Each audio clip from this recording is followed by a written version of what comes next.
Kalau pengen menunaikan ibadah itu dengan baik, maka nikmati ibadah itu sehingga mudah dilakukan. Nikmati. Seperti malaikat menikmati tugasnya. Cabut, cabut. Lembut, lembut.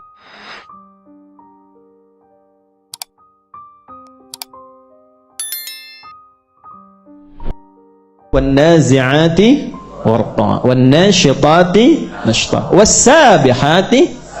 Tuh, malaikat saja, perhatikan baik-baik, begitu cepat menunaikan tugas dan mudah.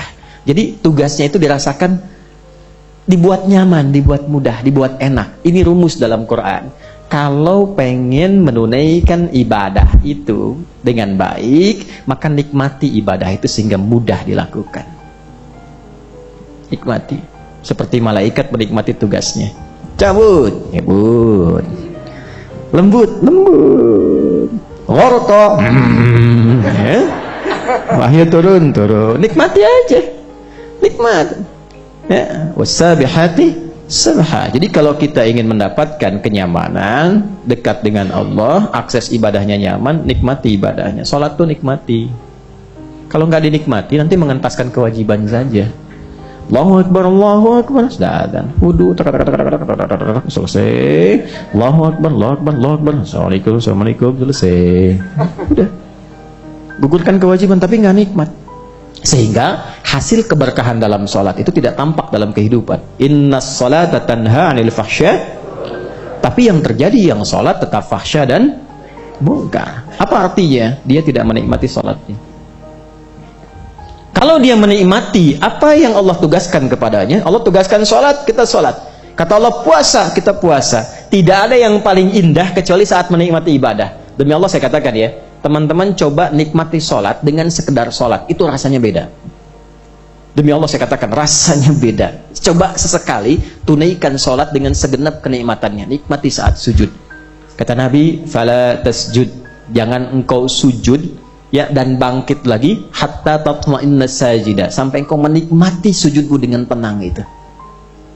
Ya, falyarka, maka hendaklah engkau ruku. Ya, hatta tatma'inna raki'a, sampai engkau menikmati ruku'mu. Itu kalau sudah nikmat salatnya, rasanya lain ke jiwa.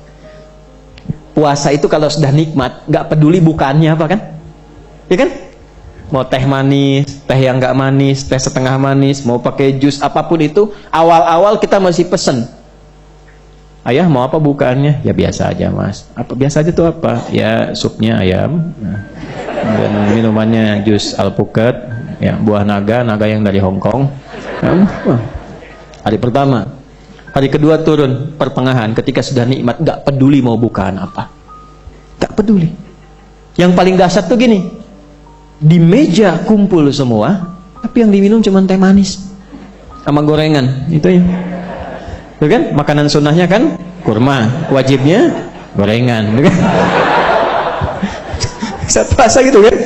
Tapi kalau sudah dinikmati kan kita bebas aja ya, nggak ada apapun, bisa minum air bening, air putih kan masih susu, ya. Jelas ya sampai sini? Baik, itu gambarannya. Jadi kalau kemudian kita bisa nikmati itu, lama-lama kita itu merasakan kenikmatan dalam ibadah, pengen berlomba terus melakukannya. Makanya orang yang menikmati Ramadan, dia jadi senang puasa sunnah setelah itu. Jadi senang dia. Bahkan yang dahsyat gini, mau akhir Ramadan sudah bertanya, ngitung kapan ya Allah Ramadan lagi. Tapi kalau nggak nikmat, baru mau puasa udah dihitung kapan selesai ini. Nah itu sudah ada itu. Dan itu pasti terasa karena sifatnya begitu. Pasti terasa. Makanya kalender kan gitu. Dan hebatnya jadi iklan, puasa 10 hari lagi gitu kan. Ada ya 8 hari lagi, terus diurutkan. Kan insan beriman kalau nyaman tuh pengen terus. Ketika ingin cepat dilakukan atas perintah Allah, itulah as-sabiqati sabqa. Nah orang yang mengejar itu disebut sabiqun. Semua yang baiknya disebut dengan khair, jamaknya khairat, maka dikenal dengan sabiquna fil khairat. Turunlah Quran surah kedua Al-Baqarah ayat 148. Itu buat kita, yang ini sifat malaikat, yang ini buat kita meneladaninya. Quran surah 2 ayat 148. Walikulli wijhatun huwa muwalliha fastabiqul khairat. Tuh. Kata Allah jangan kalah sama malaikat. Kita ini dihisab. Amal kita tuh bukan cuma dilihat, dihisab. Malaikat saja yang nggak kena hisab cari perhatian Allah dengan beramal. Dan amalnya itu nggak bisa beragam. Malaikat tuh gini, kalau diciptakan untuk bertasbih, tasbih aja, nggak bisa tahmid dia. Iya, subhanallah, subhanallah, subhanallah, subhanallah, subhanallah, alhamdulillah, nggak bisa. Subhanallah, subhanallah, subhanallah. Itu aja. Yang tahmid, tahmid aja, takbir, takbir aja. Malaikat begitu. Itu aja. Jadi monoton. Di satu titik, ya, satu titik. Kita bisa beragam. Maka kita harusnya merasa bangga saat bisa pulang kepada Allah karena bisa bertasbih, bertahmid, bertakbir, sholat, adzan bisa, imam bisa, makmum bisa, ya kan? Betapa indah untuk masuk masjid, buka sendiri, sholat sendiri, adzan sendiri, qomat sendiri, ya kan? Bisa semuanya. Apa-apa jadi imam sendiri, makmum kan malaikat, ya kan? Nggak ada ruginya, Pak. Kalau belum ada yang jamaah, nggak ada ruginya antum sholat. Tak lama-lama dari alhamdulillah dari masjid makmumnya malaikat semua tadi. Kok bisa? Habis saya tungguin bapak nggak ada tadi. Alhamdulillah. Jelas ya? Nah, jadi wasabiqati sabqa. Tapi catat kalimat ini. Walikulli wijha. Setiap orang tuh punya orientasi amal. Jadi jangan paksa semua orang untuk mengikuti amalan yang sama. Jangan paksa. Mungkin ada gini, bahasa bebasnya gini, cari amalan yang kita andalkan untuk pulang. Mana yang paling dinikmati? Ada yang menikmati puasa, silahkan. Mungkin belum konsisten tahajud. Puasa aja, itu aja yang terus sampai kita merasakan kenikmatan puasa. Ya, ada yang tahajud, coba. Tapi mulai dengan yang sederhana dulu. Jangan langsung yang tinggi 11, 23, jangan. 2 dulu, witir 1. Puasa pun Senin dulu, Kamis jangan dulu, sampai merasakan kenikmatan Senin dan ingin nambah, baru tambah Kamis. Kalau dipaksa terlampau banyak, Senin iya, Kamis iya, Ayamul Bid iya, lama-lama nanti setan masuknya cepat, capek. Kalau sudah diberikan virus capek, semua nggak dikerjakan, nggak ada Senin, nggak ada Kamis. Ya. Kok nggak puasa lagi, kan cuma sunnah. Udah kan? Pelan-pelan sampai merasakan kenikmatannya, baru puasa Daud. Senin puasa, Selasa tidak. Rabu puasa, Selasa tidak. Nikmati puasa. Cuman tetap sholatnya, tetap sholat yang diajarkan Nabi. Tidak ada sholat subuh, sholat duhur, tidak. Asar, sholat maghrib, nah itu tidak ada. Jelas? Jadi sampai sini, kalau sudah semua selesai, baru ditutup. Fal mudabbirati amra. Dan semua malaikat yang menunaikan tugas profesional dan saat yang bersamaan masih mengoptimalkan ibadahnya kepada Allah. Malaikat ibadah dalam saat yang bersamaan, dan begitu dinikmati ibadah mereka, begitu ringan pekerjaan mereka. Dalam saat yang bersamaan, hei manusia, mereka pun aku tugaskan untuk memberikan kemudahan dalam urusanmu. Mengatur urusan itu memudahkan. Fal mudabbirati amra. Yang minta hujan, Allah tugaskan malaikat turunkan hujan. Makanya diturunkan babnya, ada istisqa namanya. Ya kemarau-kemarau ini nggak usah nyewa jasa dukun. Kita punya babnya. Kita punya babnya. Dukun juga nyewa jasa jin. Ya kan? Tak.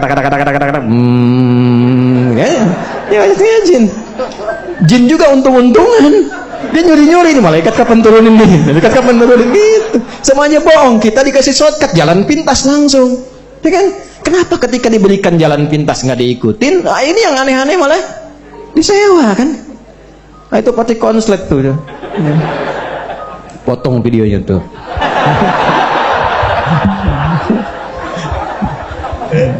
Nah kan? Ya, para dukun tobat-tobat ya, tobat. Oh, Anda sama meninggal tuh, ya, tobat karena sayang. Ya boleh potong itu nanti. Ya. Karena sayang. Saya bazar aja saya sayang. Kemarin saya live datang bazar banyak. Saya sapa, selamat datang para bazar. Ya. Alhamdulillah Allah tugaskan Anda melalui channel saya, bukan pada yang lain. Kalau sudah Anda masuk ke channel saya dan saya sudah berikan jalan, belum juga merubah Anda, dengan cara apa lagi saya mesti memberikan perhatian pada Anda? Akhirnya berkurang tuh. Jadi pindah. Yang hebat tuh dari yang tadinya gambarnya macam-macam, emoji jadi semangka tuh. Gitu. Insya Allah. Karena bahas tentang Palestina kemarin. Itu gambarannya. Silahkan sesibuk apapun, amra fal mudabbirati amra. Anda yang bekerja, yang belajar, yang mengajar, yang bertani, silahkan sesibuk-sibuknya. Tapi jadikan kesibukan itu sebagai ibadah. Itu maksudnya. Seperti malaikat mencontohkannya. Dan pada akhirnya kita bertemu dengan malaikat yang ditugaskan oleh Allah untuk menjadi jembatan kita berpisah dengan dunia ini. Ya, apapun kesibukan kita pada saatnya akan ditinggalkan. Pada akhirnya tiba puncaknya. Kalau bukan kita meninggalkan dunia ini, dunialah yang meninggalkan kita dan berakhir semua masanya. Yauma tarjufur rajifah tatba'uha radifah.